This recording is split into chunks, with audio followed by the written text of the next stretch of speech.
কলকাতায় ঝিনাইদহ ৪ আসনের সংসদ সদস্য আনোয়ারুল আজিম আনারকে হত্যার ঘটনায় গ্রেপ্তার ৩ আসামির ৮ দিনের রিমান্ড মঞ্জুর করেছেন আদালত। আসামিরা হলেন শিমুল ভূঁইয়া ওরফে শিহাব ওরফে ফজল মোহাম্মদ ভূঁইয়া ওরফে আমানুল্লাহ সাইদ, তানবীর ভূঁইয়া ও শিলাস্তি রহমান।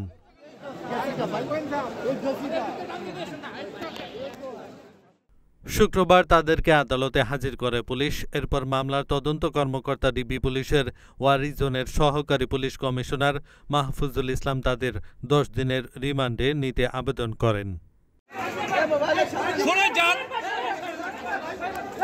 শুনানি শেষে ঢাকার মেট্রোপলিটন ম্যাজিস্ট্রেট দিলরুবা আফরোজ তিথির আদালত এ আদেশ দেন। এহসানুল হক, ঢাকা পোস্ট।